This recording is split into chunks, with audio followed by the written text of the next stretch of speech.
From Kansas State University, this is Agriculture Today. Eric Atkinson with you. And in the lineup today, K-State's Robin Reid. She'll talk about the latest USDA crop program payment estimates for 2019 production to be paid out this fall. The Ark County payments are now depicted in an interactive map that you producers can use to project your own likely payments. Then, from the Washburn University School of Law, Roger McEowen will highlight several of the leading topics that were covered this week at the 2020 Farm Income Tax and Estate Business Planning Seminar that he coordinated. And further ahead, K-State's Gus Vanderhoeven checking in with his latest commentary on life in rural Kansas, along with much more, right here on Agriculture Today. A social distancing tip. Putting distance between yourself and others is critical to slowing the spread of coronavirus. So here are ways to stay in contact without the physical contact part. Call, send a text, set up a video conference, post on social media, dedicate a song on the radio. If you have symptoms of fever, dry cough, and shortness of breath, call your healthcare provider before going to their office. For more info, visit coronavirus.gov. Let's all do our part, because we're all #AloneTogether. Brought to you by the Ad Council. You're tuned in to Agriculture Today. Glad to have you along with us once more. And to open up this edition, we're going to draw from information that's just been posted to the agmanager.info website out of the K-State Agricultural Economics Department. These are the updated estimates for farm program participation for 2019 and 20 crop production. And these are important numbers to be sure for you producers who are participating in those USDA programs. Along with us now, agricultural economist, K-State Research and Extension, Robin Reid, who was one of those who put this information together.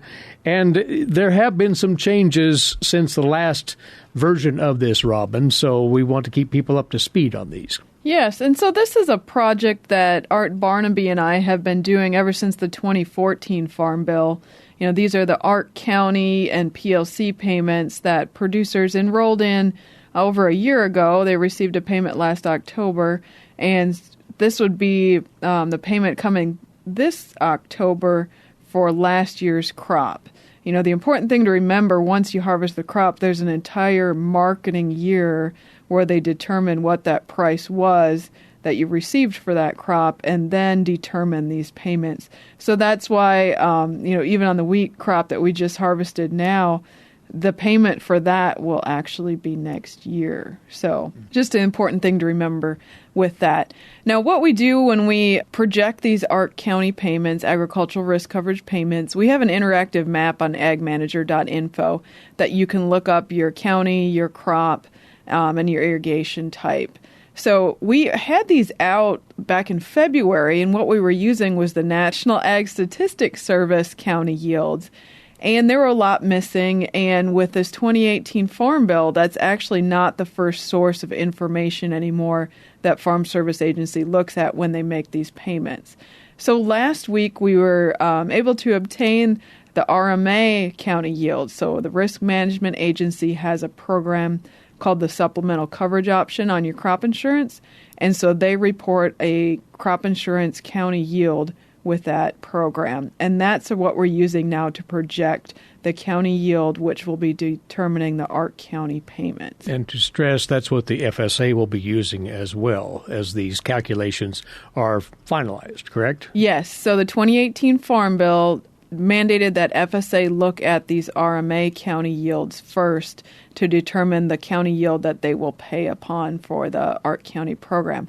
Now, they do have flexibility yet to adjust those yields if they see fit with the state committee or other sources if they don't feel that county yield is representative. So there is this possibility for some error around these yields in the fact that FSA could still adjust them under the law. But right now, this is the best county yield that we have to estimate those payments. So you have put this information out in interactive map form. You alluded to that, Robin, something that producers can handily use to get an idea of those estimates for their specific counties. How does that work? Well, we actually have a Kansas map and a national map, so anyone in the United States can actually use this resource, and we have it for corn, soybeans, wheat, and grain sorghum. So when you go to the map, you will see the state of Kansas. Different counties are shaded based on the level of payments that they are projected to receive, but you can take your cursor and hover over your county of interest, and it gives you detailed information. For example, here, I've just pulled a screenshot of McPherson County, Kansas, non-irrigated corn, and it gives you information of what your guarantee is. So the benchmark yield and the benchmark price are that Olympic average of the last 5 years that sets that guarantee. And then, based on our projections, there's a estimated marketing year average price. For our fall crops, that marketing year goes till the end of August, so we have a little bit of time yet in that marketing year, so we're estimating that price. Right now we have $3.60 for corn, and then that RMA yield, multiply that price and yield together, and you get your estimated revenue for this year that you can compare to the guarantee and see an estimated payment. So right now, McPherson County non-irrigated corn, we have $32.85. And this will be paid on 85% of the base acres in corn. So that's important to recognize that you still only get paid on 85% of your base acres in that commodity. Now, like I said, there's a little uncertainty yet in what that final county yield will be if FSA adjusts it, and some couple more months here in that marketing year that we don't have published that we can guarantee that price. So we also put in there some information just on what's the maximum yield to trigger a payment and what's the maximum yield to trigger the maximum payment in that county. So using those two numbers, you can compare to the yield that was released and say, yes, this yield is so much lower that my payment is guaranteed at the maximum. So those are two values that we give as well, just to kind of evaluate the certainty of that payment. But boiling it down, one is given a quite representative idea of what those payments are likely to be, for you don't anticipate major shifts in the variables here from here forward. Right. Like I said, there's only a few months left in that marketing year, and each month is weighted by the amount of grain sold. So typically those last few months in the marketing year, there's not a whole lot of grain left to be sold, and even the prices that are published will not affect our projections very much at this point. So on that note, just to kind of talk about that a little bit too, for the price loss coverage program, I know a lot of the wheat in the state, grain sorghum, and even a lot of the corn are actually in that program. Mm-hmm. So for wheat, we're projecting now $4.60. That marketing year ended in May, so we're actually done with that marketing year. And that'd be a 90-cent PLC payment times your program yield with Farm Service Agency. Looking at corn, we're projecting $3.60. Again, we got a few more months left in that marketing year, so that'd be a 10-cent PLC payment times your program yield with FSA. Grain sorghum, we're projecting $3.24, so that's a 71-cent PLC payment. And soybeans was the one most of the state is in the Ark County program for soybean base. And the marketing year on that, we're projecting at $8.58. So there would be no PLC payment under that program. So those are trends that you anticipate will be the case. Producers can rely on this pretty handily, can they not, at this point? Yeah, and the reason we've been putting this out, like I said, since the 2014 Farm Bill is, knowing you do have a payment could really affect your cash flow when you're working with your lender or when you're just projecting where you're going to be at the end of the year. We know times are tight. They have been for a number of years now. And with the COVID pandemic, the agriculture markets are even more uncertain. So knowing there is a check coming in October really can help a lot of our farm families out there. So what I would suggest is go to Ag Manager. Under the Ag Policy section, you can find the Kansas projected Ark County payments and look up your county and the different commodities that you have base in for your farm and take a look at what those projected payments would be. By all means, take advantage of the interactive tool here and the accompanying information. Get an idea of how those payments may shake out for you producers. And we might note as well, Robin, looking forward, producers get to go through this exercise one more time coming next year, covering 2021 production, selecting between ARC and PLC. Yes, Eric. They actually get to do this 3 more times. So in the 2014 Farm Bill, you had to make a choice between ARC and PLC, and you were locked into that for 5 years. The 2018 Farm Bill, you had to make a decision for the first 2 years, and we're just getting to the end of that now. Mm-hmm. And then we will be making this decision every year. So that date actually coincides with the crop insurance deadline now. So starting in October, FSA will start taking elections again for ARC or PLC, and you have until March 15th next spring to decide which program you want for the crop that you will harvest next year. And, of course, that would include fall-planted wheat. Yes. So the wheat that will be planted here this fall will be under the new program selection. If market conditions persist like they are now, I would venture to say a lot of producers will want to stick with PLC for wheat and grain sorghum and even corn. Soybeans will be the one that'll be a little more tricky this year to decide, since we've $8.40 is where that trigger point would be to get a PLC payment. And we're kind of flirting with that number as we look at our marketing year average projections going forward. Things to keep in mind, but once more, capitalize on the opportunity to update those estimates on your ARC County payments if you are in that program, and you can do so by going to agmanager.info. Read up on the information they posted there on the main page, but to get to the interactive tool, go to the Ag Policy section, and you can utilize all of this good information. Get an idea of just how your payment situation stands as we finish out 2019 crop production for farm program purposes. And Robin, thank you very much. We appreciate the update, and we'll talk again soon. Thank you, Eric. From the Agricultural Economics Department here at K-State, that's Research and Extension's Robin Reid telling us about this information. Agmanager.info is where you'll find it all. And we'll be back with more on this Agriculture Today.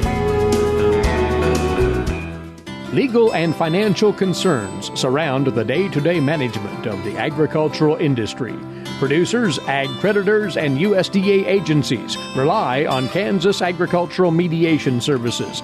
If you've received an adverse decision from the USDA or have an ag credit concern, call today 800-321-3276 or visit us online. Kansas Agricultural Mediation Services, exploring options, generating solutions. Agriculture Today continues now, and once more a conversation with Professor of Agricultural Law and Taxation at the Washburn University School of Law, Roger McEowen. It so happens that Roger speaks with us from Deadwood, South Dakota. That's where he's conducting the 2020 Farm Income Tax and Estate and Business Planning Seminar. And Roger, you're just wrapping up this seminar in South Dakota, so give us a broad brush idea of what it's all about. It is a big undertaking. It sure is. This is my national seminar that I hold every summer at least one nice location across the country. A few years ago, I had, I think, 3 spread out from East Coast to West Coast, but we're in Deadwood, South Dakota this summer in the heart of the Black Hills, where it's very beautiful this time of year. But we focused a lot on, of course, the new provisions coming out of the CARES Act and emergency legislation that practitioners have had to deal with.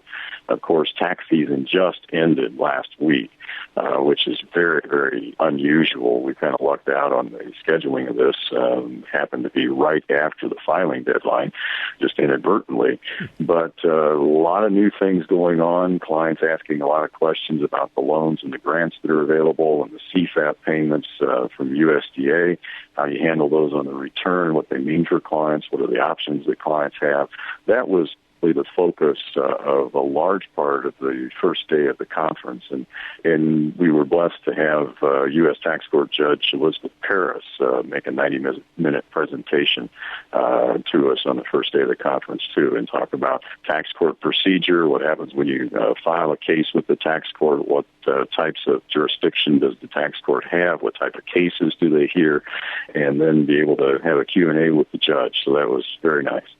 Just to tap into this subject of the coronavirus aid a bit further, as you would perhaps impart some thoughts to producers out there visiting about that, and this likely came up in the seminar, what are some of the things that would be of greatest importance here to producers and their practitioners for that matter? Well, initially the SBA had problems dealing with agriculture and took the position early on that ag wasn't eligible for this, and Congress kind of beat them on the head with respect to that. But they're not used to dealing with agriculture. Farmers and ranchers go through USDA. SBA is for other small businesses, but this is the CARES Act and the emergency provisions. They are opened up to all types of businesses, including agriculture. So that was the initial step. And then there's still a lot of controversy and confusion over particular rules as they apply to farmers, and the forgiveness of loans and the timing of forgiveness of loans and how you calculate the amount of the loan that can be forgiven. And then, of course, what are your options? What are the best options for your operation in terms of whether you need cash flow right now, whether you need upfront money, whether you're trying to retain employees, whether you do have payroll costs, whether you can defer payroll taxes, whole host of issues. And that took probably a couple of hours just to unwind some of the more frequent questions. Not a complete review of the Act, but dealing with the questions that practitioners still have and are currently having and addressing those kind of in an open forum fashion. So a lot of detail on that, trying to help practitioners guide their clients through the balance of this, and then trying to anticipate what we might see in at least one more stanch of legislation that appears to be coming. So that's not over, and we'll probably have more to deal with. And then, of course, the CFAP payments, the various types of commodities that are covered by that, how are the amounts the producer can receive computed, and how are they taxed. And so we had a session on that, too. And by the way, all of that will be coming to the surface as you hold your annual tax schools around the state of Kansas later this year, and we want to speak to those in just a couple of moments. The second day on estate planning, standard fare there by and large, Roger, as far as going about the planning process appropriately? Right. What we did was have an update session, and we spent a lot of time on valuation issues, which is a big issue with respect to farm and ranch estates. How do you value interests in entities? How do you transition those interests to the next generation in as smooth and as least tax cost fashion as possible? How do you value such items as irrigation wells and pumps and growing crops and marketing rights and co-ops and allotments in various types of commodities? So a lot of valuation issues, those are very important. And, of course, the new provisions out of the Secure Act late last year, and with some changes under the CARES Act that apply to retirement planning. So new rules with respect to minimum distribution age, penalty relief from the early withdrawal provision, and then provisions dealing with the removal of stretch IRAs and how you want to structure retirement plans and distributions now in light of the new changes. Because we've had the most massive overhaul of retirement planning rules since 2006 in the Secure Act. And so a session on that also. Sounds like a highly fruitful seminar and coming to a close yesterday. What we would like to do as well, since you spent time in the state of South Dakota prepping for this seminar and, of course, conducting it, some observations that you might have, Roger, on the state of agriculture in South Dakota. There are similarities, many, agriculturally, between that state and the state of Kansas. Anything that you've specifically observed? Well, there are a lot of similarities. From the eastern side of the state, basically the eastern third is predominantly crop agriculture, very much like eastern Kansas, and then you move into livestock agriculture as you get across the Missouri River out to the western side of the state, big-time cattle country, and it's much the same as in Kansas. South Dakota just closed their fiscal year at the end of June with a $19 million surplus, and that was down from the surplus that they had the previous fiscal year, but they're still running a surplus in light of everything that's been happening in the economy with the virus and so forth. But the governor here made a decision not to shut anything down, just to keep running as normal and trust people to make the right decisions. That has really helped small businesses. It's helped agriculture. And so the governor really here has pushed the freedom issue and the ability to constitutionally run your own business the way you perceive it and encourage people to do the right thing. And that seems to have done very well for the state and very well for agriculture, too. Before we let you go, though, we want to find out more about the income tax schools that you will be conducting.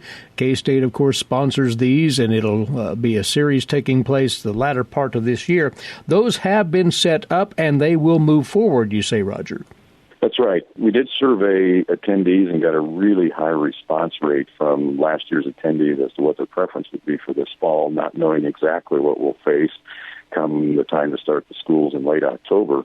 And out of that, there was an express preference to meet in person by the majority of people. The second choice was online. And so what we're going to do is kind of a mix, and we will do 4 in-person 2-day schools at the dates previously selected that folks had calendared, and those will be in Garden City and Salina, Wichita, and Topeka, and 3 online 2-day seminars on the dates previously scheduled from the other locations, all except for Colby. We won't do anything on that set date, but there'll be online schools for the 3 other locations. That would be the Overland Park location, the Pittsburgh location, and the Hayes location on the dates that had been previously advertised. They're holding to those dates so people that lock those into their calendars can feel safe that we will have schools on those dates that just may be online for those 3 schools. The other 4, as of right now, the plan is to hold them in person.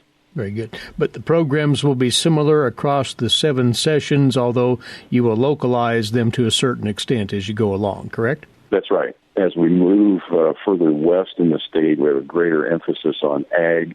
As we're in the more urban areas, we pull back a little bit on the ag, although there still are many practitioners that have ag clients. So there still is a heavy emphasis on ag tax issues, but probably more of an emphasis as we move west. And the issues with respect to ag do differ a little bit that we discussed from east to west or west to east. So there's an emphasis on ag at every school, but of course this year we get into the Secure Act, the CARES Act, the PPP loans, and all of those types of things, and the new retirement planning provisions and new rules with respect to depreciation and net operating losses and excess business losses. And we're going to get into income taxation of trusts and estates this year, too, and update people with respect to home office rules and rental real estate and royalty issues. And so that's just kind of a thumbnail sketch of the other issues that we'll talk in addition to ag.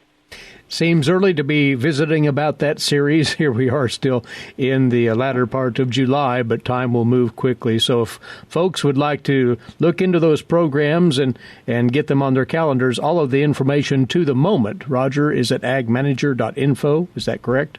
That's right. agmanager.info for the details to the moment on the 2020 income tax schools taking place around Kansas, hosted by K-State later this year. Well, Roger, enjoy the rest of your time in South Dakota. Thanks for sparing a few moments to talk with us right here. Thank you, Eric. He is Roger McEowen, Professor of Agricultural Law and Taxation at the Washburn University School of Law, and a guest with us every other Wednesday right here on Agriculture Today. Make hand washing a healthy habit everywhere you go. Wash your hands with soap and water for at least 20 seconds, especially after going to the bathroom, before, during, and after preparing food, and before eating. If soap and water aren't available, use a hand sanitizer that has at least 60% alcohol. Life is better with clean hands. A message from the Centers for Disease Control and Prevention. You're listening to Agriculture Today over the K-State Radio Network. Again, now in our 96th year of broadcast service to agriculture in Kansas and the Central Plains. Eric Atkinson with you, and on now to today's agricultural news headlines, courtesy in part of DTN. Well, the USDA has paid out just over $6.2 billion under the Coronavirus Food Assistance Program, or CFAP, that on over 442,000 approved applications as of this past Monday. Livestock producers remain the largest recipients with $3.1 billion in payments. That's broken down as $2.7 billion to cattle producers, $394 million to hog producers, and close to $29 million to sheep producers. Dairy producers have received $1.25 billion. Non-specialty crop producers have received $1.6 billion, $1.1 billion to corn producers, $314 million to soybean producers, $155 million to upland cotton growers, and $19 million to hard red spring wheat producers, as well as $13 million to sorghum growers. The payments totaling $186 million have gone out to specialty crop producers. Now, noting that growers in 7 states have received $300 million or more. Those include the states of Iowa at $652 million, Nebraska at $460 million, and Texas at $331 million. Meantime, hog producers currently are holding on to about 1.1 million animals that should have been harvested already. That number could grow to about 1.6 million by the end of August and up to 2.5 million by the end of the year. Those numbers should hold, assuming hog processing plants can keep operations churning at 95% capacity for the rest of the year. The 5% loss in capacity is making life hard on thousands of producers, according to sources, many of whom have been staring bankruptcy in the face. The industry has already euthanized hundreds of thousands of hogs when the economic shutdown essentially shut down slaughter plants back in the spring.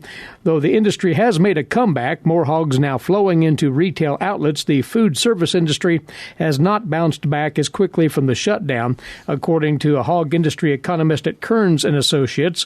A very serious situation. That from Steve Meyer as he spoke during a national pork producers press conference earlier this week. From March the 1st to July the 10th, the value of pork has lost about $4.7 billion. The NPPC president and Wisconsin hog farmer A.V. Roth said that hog producers need help now to weather this unprecedented crisis, as he called it. Again, noting pork producers have received about $394 million under the CFAP program at USDA. That accounts for only about 6.3% of the overall aid to producers that have been provided so far under the program. A spokesperson for the NPPC, Rachel Gantz, stated to DTN that the group appreciates the CFAP aid provided to pork producers, but that it still falls short of what's needed to, in her words, sustain thousands of impacted producers. Gantz reiterated pork producers are set to lose more than $5 billion this year. Now, the U.S. Senate is returning to Washington after a recess, and the industry is pushing for immediate help. Earlier this month, the Relief for Producers Act of 2020 was introduced in the Senate by Senators Jim Inhofe of Oklahoma, Richard Burr of North Carolina, Joni Ernst of Iowa, Chuck Grassley of Iowa, and Tom Tillis of North Carolina. That legislation would provide compensation to producers who are forced to euthanize or donate livestock that cannot be processed. In the U.S. House, Agriculture Committee Chairman Colin Peterson of Minnesota supports that legislation. And some changes are being made to the livestock gross margin insurance program that may make it a more desirable option for cattle and swine producers. With more on that, the USDA's Gary Crawford. The Livestock Gross Margin Insurance Program, or LGM, for cattle and swine has been around for years, not really used very widely by producers, but there are some changes coming that we think will really help boost the use of these products. Martin Barbary runs the USDA's Risk Management Agency. He says for many ag insurance programs, there are, of course, government subsidies helping producers afford the insurance, but the Livestock Gross Margin Program did not have them. But it will have as of the July 31st sales period. The amount of subsidy you get from 18% up to 50% will hinge on the deductible you choose. Take a higher deductible, you also get a higher premium subsidy to make your premiums less expensive. It's kind of a trade-off. You kind of got to find what that balance is. Each producer's on their own there. The other change will be when you have to pay the premiums. Up to now, you paid when you bought the policy. So we're changing that to where the premiums are now due at the end of the endorsement period for the cattle. Barbie says more changes are in the works for other crop insurance programs. But they're not finalized yet. You know how that goes. Yeah, can't talk about them just yet. Gary Crawford for the U.S. Department of Agriculture. Additionally, assistance is now available for Kansas producers being impacted by the drought. Scarlett Hagens tells us here that ranchers should contact their local county farm service agency office to verify eligibility for assistance programs before taking action. Producers in several Kansas counties now can apply for livestock forage disaster program benefits on native and improved pasture land with permanent vegetative cover or certain crops planted specifically for grazing, such as small grains, annual rye or crabgrass, and forage sorghum. LFP provides compensation to those who suffer grazing losses for covered livestock due to drought on privately owned or cash lease land. Eligible producers must complete the correct FSA form and provide the required supporting documentation no later than February 1st of 2021 for 2020 losses. Certain Kansas Conservation Reserve Program acres may be harvested or grazed in counties that have reached at least a D2 drought status on the U.S. Drought Monitor. Emergency grazing is available on all CRP acres, but grazing will be limited to a maximum of 90 days or September 30th of 2020, or when the cover reaches the minimum height requirement stated in the grazing plan. CRP fields must be left 25% ungrazed or grazed at no more than 75% of the established stocking rate. Emergency haying is available on all CRP acres, except for certain acres in counties also approved for LFP. One cutting will be allowed, and 50% of each field will be left unhayed for wildlife. Hay must be removed within 15 days and cannot be sold. CRP acreage cannot be both hayed and grazed in the same year. There will be no 2020 CRP annual rental payment reduction. CRP participants may use the haying or grazing option for their own livestock or lease the rights to hay or graze to another livestock producer. Livestock must be removed from the acreage within 1 day after the end of the authorized emergency grazing period. I'm Scarlett Hagens. And once again, touch base with your local Farm Service Agency personnel for more details on all of those aid opportunities. We'll return shortly with more. This is Agriculture Today. When you are in need of timely, reliable, and trusted information, K-State Research and Extension is here. Whether it's organizing people, information, or resources, they have the necessary tools. Community comes first for K-State Research and Extension. For more information and to connect with your county's extension agents, visit www.ksre.k-state.edu. This is Agriculture Today.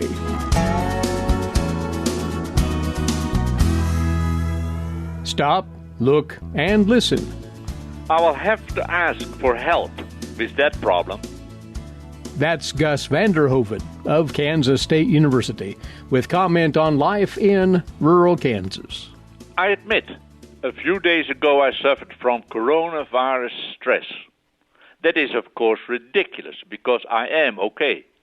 However, you keep reading and learning about the virus and it finally gets to you. I read about stress on old people who are losing the quality of life they expected at old age. They can only wave to children through panels of glass. And if it is a partner who is ill, they cannot touch. It's stress. And we're not done by a long shot. True, old people may never catch up with the lost time because they're old. There won't be time. But I think the stress is spread out over all generations, even the generation or individuals who think they are immune. And sure, it is not only health, but it's also work and the joy and pleasures of living which are on hold. I've walked in stores wearing my mask. Other people wear masks. It's a smart thing to do to protect yourself, but also others in case you carry the virus and possibly could spread it. But besides our cities and larger communities, we are an agricultural state, and I think we're lucky. On the land, we have distance and space. Yes, we work together and chores need to be done, but it is nothing like working in a factory inside a building where the air circulates. There may well be filters, but it cannot beat the Kansas fresh air outside on the farm. Even the feedlot is not so bad. In town, I've watched the landscape maintenance crews do their job. They too are outside. If they wear a mask, they may do so because of possible allergies. Last week when I mowed the lawn and trails on the hill, I came inside and started to sneeze and cough. Allergies. The old man should have worn his face mask. Also, my frustration was not only with the coronavirus issues, but because my computer would not work. A big part of the day, I tried to find and solve the problem. I tried long-distance fixing with the input of my grandson Jonas. No way. The fact I was not able to solve the problem irritated me, and that irritation was no good. I remember in college practicum, we had to solve problems with the combine harvester, plows, mowers, seeders, etc. They were all set wrong. Okay, that was in the late 60s, and equipment was simpler. But we knew how to fix the combine, the blower settings, and the sickle bar, the chains and belts. We did not have to look in the book. We knew. We were taught, and we learned. And if you grew up on a farm, you learned by osmosis. I know I could not set a combine today, but the fact that we knew then was a feeling of empowerment. You would be in control as far as the equipment went. It's all a long time ago, and today there are service trucks, and farmers today know so much more about complicated machinery. When Cameron finished baling hay a week ago, he opened the side of his big John Deere tractor and pulled out the filter. It was doing its job, cleaning air intake. He quickly cleaned it and replaced it. I had no clue there was a filter there. When he sits up in the tractor seat, he knows. He listens to the engine, and he knows what the tractor can and should do with the equipment pulled behind. He produced perfect, round, heavy bales. Of course, I think I could still learn, but I am from the old generation. I received a brief email from Richard, the student friend I mentor. He's working in Wisconsin on land restoration projects. He's a fourth-year landscape architecture student. This is the required internship he's fulfilling. A smart thing to do while campus is closed.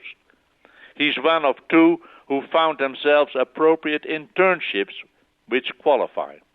He wrote me on his day off, and I quote, "Good evening, Gus. I was laying in bed and wondering to myself, did you ever meet an old man when you were young? And did he ever tell you stories of what used to be when he was young? When my grandkids reach my age and I reach yours, what stories do I tell them of you, the old man, from the time before computers and internet and iPhones and spaceships? Best, Richard." His note really touched me. He is restoring land which was wasteland up in Wisconsin. There the days are hot too. He's doing, so he knows. He, like others I know, students and non-students, know their computers. They communicate. Ever since my computer had hiccups, I've had no access to foreign newspapers. I cannot get the Dutch paper, nor the Sydney Morning Herald. I will have to ask for help with that problem. I am from the old generation who tries. Gus Vander Hoeven of Kansas State University with his weekly commentary on life in rural Kansas. Gus is featured every Wednesday right here. As a parting thought, you're invited to sign up for our podcast service, where each day's broadcast is automatically downloaded to your mobile device via whichever audio platform you prefer. It is, of course, free, and to subscribe, go to this website, agtoday.net. All the instructions are right there for you. And at that same site, you'll find that day's broadcast posted for listening, as well as an archive of our past broadcasts. Look into it again at agtoday.net. In the meantime, please rejoin us right here tomorrow, won't you? Until then, Eric Atkinson for Agriculture Today. This is the K-State Radio Network.